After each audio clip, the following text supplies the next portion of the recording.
What is up, guys? It is DMG here, and today we're going to be doing another tactics and instructions video, this time over Air Japes 4-3-3 version 2. So this is the team that we have, and it's not ideal for everything in the formation, and we'll talk about what players you need, where you need to have some of your better players, and the types of players that you need in the formation, and then obviously as well as the tactics in the instructions. So as I mentioned, the 4-3-3 version 2, it is the 4-3-3 with a defensive mid and then two center mids. So that's what it is. We've been using this in the weekend league a little bit, and for me it's been pretty good. It's been something that I have, at least the last few games I've used it have actually been a lot more successful with. Initially it wasn't as successful just because, again, trying out new tactics, new formations, going to take some time getting used to. This formation is very, very good, specifically against the 4-2-3-1, and we'll get into it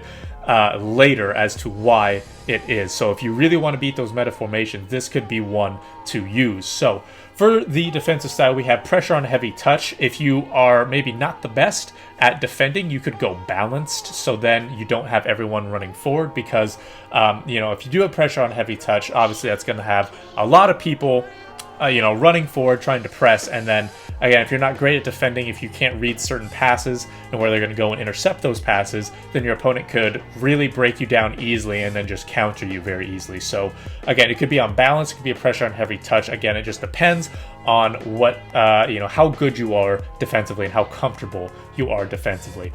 For width, I go 4, and again, it's pretty a standard thing, and I believe that's what Air Japes does as well. Now for depth, I do it at 5th. Air Japes does it at literally 10 depth. And for me personally, maybe I'm just not as good defensively. I know I'm not good, as good as him. He gets 25 wins consistently, somewhere around there, which is, a few more wins than me. And again, so he could just be better defensively than me. But I found that when the depth is this high, and he even mentioned himself, you tend to get countered a lot more easily, especially when you have pressure on heavy touch.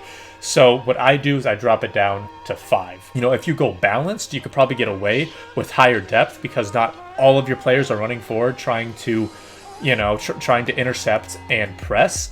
Whereas if you do go on pressure on heavy touch, it's probably better to lessen the depth. So again, depending on what you're doing, you can try out a couple of those things. For offensive style, he does go balanced, as do I. I did mention in a 3-5-2 video where long ball tends to work because players are moving a little bit more.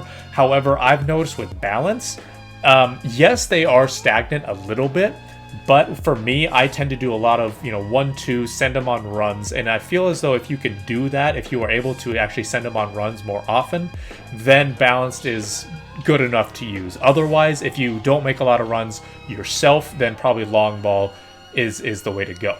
Now width, I think everything else, if I put width at 4, everything else is kind of how Air Japes would do it. But for me, I tend to go the width a little bit more narrow, and in fact, it tends to be very narrow.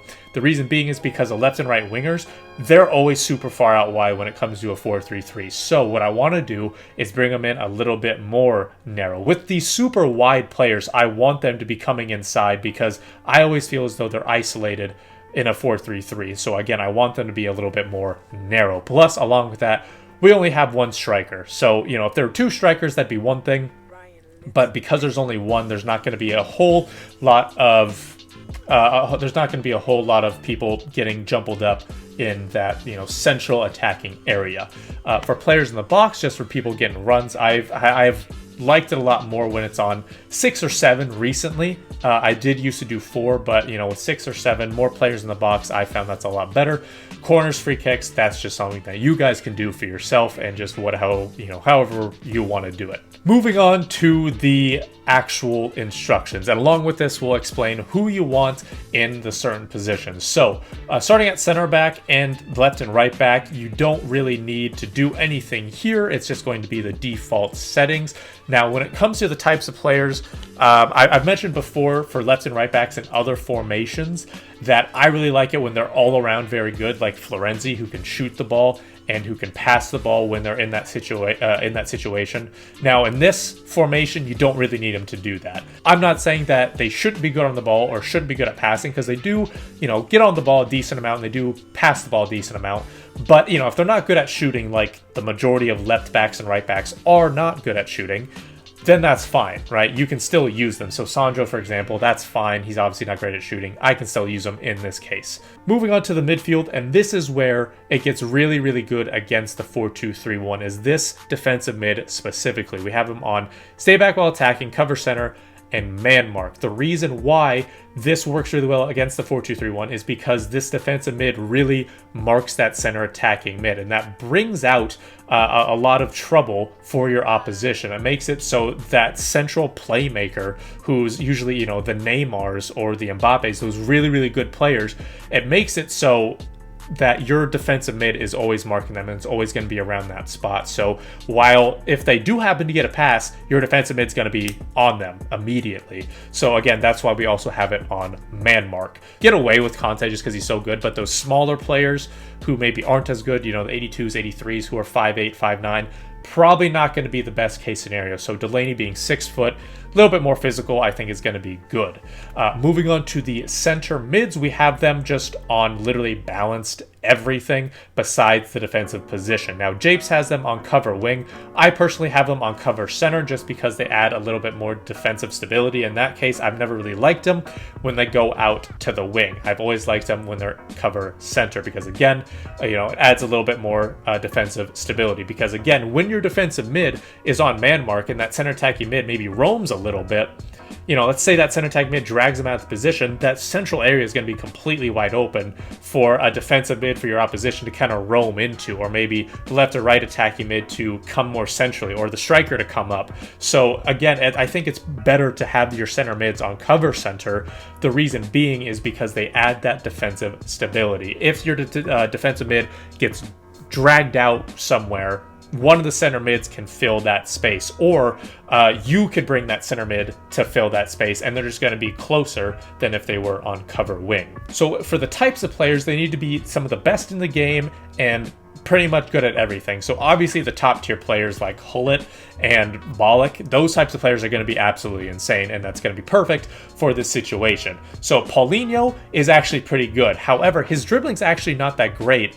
And, you know, while he is good going forward and good going back, I have actually lost the ball a decent amount of times with him, even because of his dribbling. And now you can attribute that to the gameplay a little bit, but obviously he's not the greatest at dribbling anyways. So again, you really need those all-around good players who can go forward and who can go back. Moving on to the attack, for the right wing and the left wing, have them on free roam, get in behind and get into the box for cross. Now for Air Japes, what he does, I think he has them on cut inside. And he has them on cut inside for both. I think for one of them, he has them on free roam. Personally, I have them on free roam just because I feel as though it leaves them to make decisions a little bit more. So if, you know, if there's a chance for them to cut inside, they will. If there's a chance for them to stay out wide, then they will. And the reason why I don't have them on balanced, because, you know, obviously for what the balance thing is, you know, stay wide or cut inside, is because for balance, I feel as though they don't move nearly as much, both inside and outside, and just in general. They're a lot more stagnant. Whereas on free roam, they tend to be moving a little bit more. Now, getting behind is useful for breaking the press, and just for counterattacking as well. And then we do get into the box for crosses just because, you know, crossing this year, the R1 square, the RBX is very overpowered. Finally, for the striker, we have him on balanced everything besides the attacking runs, which is false 9. And the reason why I personally like that at false 9, which is also, by the way, what Air Japes does, is because it connects the midfield and the attack. As you can see, there's no center attacking mid. So if we had this striker on, say, get in behind, you know, there's going to be a huge disconnect between the two center mids and the striker, or just the attack in general. So again, we want him to be on false 9 so then they can connect the play. So because of that, they're going to be distributing a decent amount. So you need the types of strikers here, or the types of players who can kind of do everything, at least attacking wise, good at dribbling, decent at pace because, again, they're still a striker. If you're counterattacking, they're still going to be leading that front line.